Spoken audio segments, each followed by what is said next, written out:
तुझं कधी पैशांच्या कमिटमेंटमुळे काम गेलंय? पे स्केलमुळे? रिसेंटलीच असं झालं ॲक्च्युली की म्हणजे तो चक्रावून टाकणारा होता अनुभव. एक तर आत्ताचाच आला होता मला की एका फिल्मसाठी मला फोन आला, कारण त्याच्या आधी एक हिरोईन फायनल झाली होती, पण तिला त्यांनी रिप्लेस करायचं ठरवलं कारण ती खूप टँट्रम्स दाखवत होती. मला ॲक्च्युअल काय घडलंय ते मला काही माहिती नाही, पण हे मला जे सांगण्यात आलं ते की आम्हाला ते नकोय असं म्हणून आयत्या वेळेस बदलायचं ठरलं. आणि म्हणून मग ऑनबोर्ड येण्यासाठी काय तारखा काय हे असं सगळं सुरू होतं. पण आता तारखा तर नेमक्या ठरलेल्या आहेत, तर तू या वेळेला आहेस का अवेलेबल? तर मी ऑलमोस्ट होते. फक्त 2 त्याच्यातल्या शनिवार रविवार एक असा होता की जेव्हा माझा प्रयोग होता. आणि मी त्यांना म्हटलं की मला महिना आधी नाटकाच्या प्रयोगाचा, आणि मी आत्तापर्यंत कधीच प्रशांत सरांना कधी सांगितलं नाहीये की ठरलेल्या तारखा बदला. तर म्हटलं बघा तुम्ही ट्राय करा, हे करा ते करा वगैरे असं झालं. पण मलाही कळत होतं ना की ते खूप वेगवेगळ्या कॉम्प्लिकेटेड गोष्टींमुळे त्यांच्या तारखा अडकल्यात. लोकेशन असेल, इतर सिनियर आर्टिस्टच्या तारखा असतील, हे ते. म्हटलं मी थांबा, मी बोलून बघते. मी त्यांना म्हटलं की पण तुम्ही शुअर आहात का की तुम्हाला मी हवी आहे? कारण की मी आता आउट ऑफ द वे जाऊन काहीतरी करते दुसऱ्या प्रोड्युसरला जाऊन मी काहीतरी माझ्यासाठी फेवर करायला सांगणार आहे. तर ॲटलिस्ट तुम्ही शुअर आहात का माझ्याबद्दल? तर आपण पुढे सगळं जाऊया. बरं, तोवर त्यांनी पैशाचं काहीच डिस्कस नाही केलं माझ्याशी. प्रोड्युसर तर माझ्याशी बोलायला भेटायलाही आला नाही, म्हणजे आय डोंट नो वाय. आणि तर त्यामुळे मला काही कळलं नाही. पण माझा अप्रोच असा होता की हे क्रायसिसमध्ये आहेत आणि मी तर यांना काही म्हणून पैशासाठी अडवणार नाहीये किंवा अडवून धरणार नाहीये की बाबा मी एवढेच घेणार काहीतरी एक आचाट पैसे सांगून, किंवा असं मी पण करणार नाहीये. ह्यांच्या डोक्यात जे काय आपण मिडल ग्राउंडवरती काहीतरी येऊच. नाहीतर त्यांनी मला सांगितलंच असतं ना की बाबा हे एवढं बजेट आहे वगैरे असं सगळं ते. आणि म्हटलं पहिल्याच याच्यामध्ये जेव्हा तारखांचा घोळ आहे किंवा खूप क्रिएटिव्ह लेवलला गोष्टी अगदी बोलणं सुरू आहेत, तिथे मी कुठे एकदम मग आता चला पैशाचं बोलूया वगैरे असं कुठे करणार एकदम. म्हणून मी पण त्यांच्या फ्लोनुसार मी पुढे जात होते.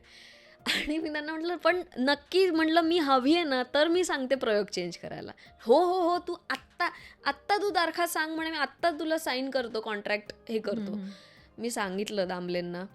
त्यांनी आणि आमचा जो मॅनेजर आहे समीर हम्पी यांनी इतकं कोऑपरेट केलं मला की सर होते कॅनडामध्ये, आणि तरी सुद्धा ते जेव्हा केव्हा ते टाइम डिफरन्स असून सुद्धा ते जेव्हा जेव्हा उठायचे तेव्हा त्यांनी मला त्वरित रिप्लाय केला आणि सांगितलं की आपण होईल ग, करू काहीतरी.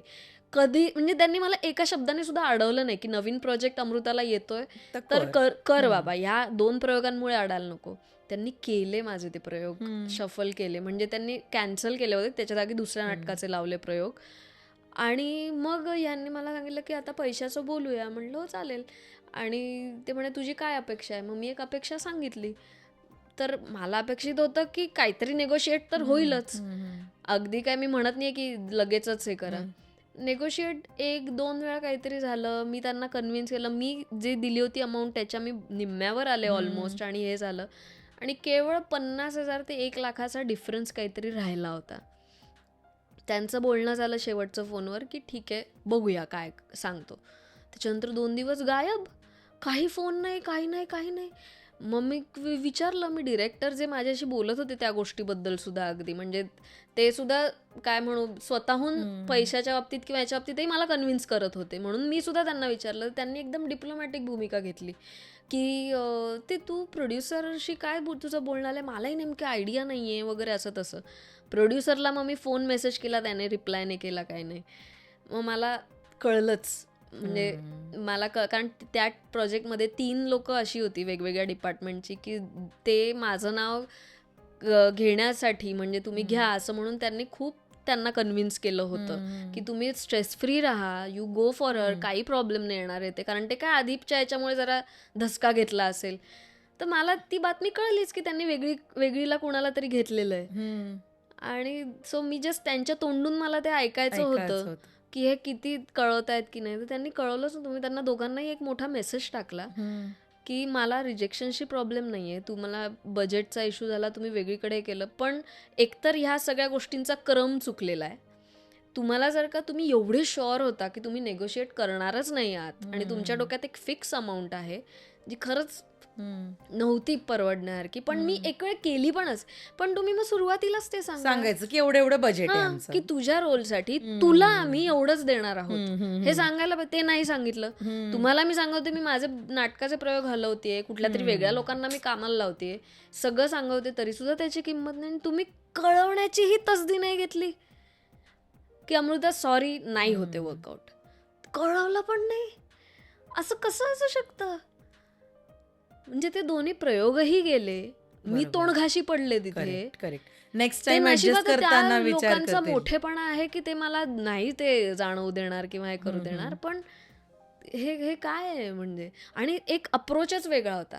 म्हणजे आधीची जी अभिनेत्री होती तिला विदाऊट एनी ऑडिशन, विदाऊट हे सगळं हे म्हणून कास्ट केलं होतं, डायरेक्ट कास्टिंग केलं होतं. आणि माझ्या बाबतीत डिरेक्टर, प्रोड्युसर हे इतके साशंक होते, म्हणजे आजूबाजूची सगळी टीम शुअर, पण ही 2 व्यक्ती जे आहेत नेमके ते एवढे साशंक होते की कसं काय. त्यांचं एक हॉरर कॉमेडी ती फिल्म आहे.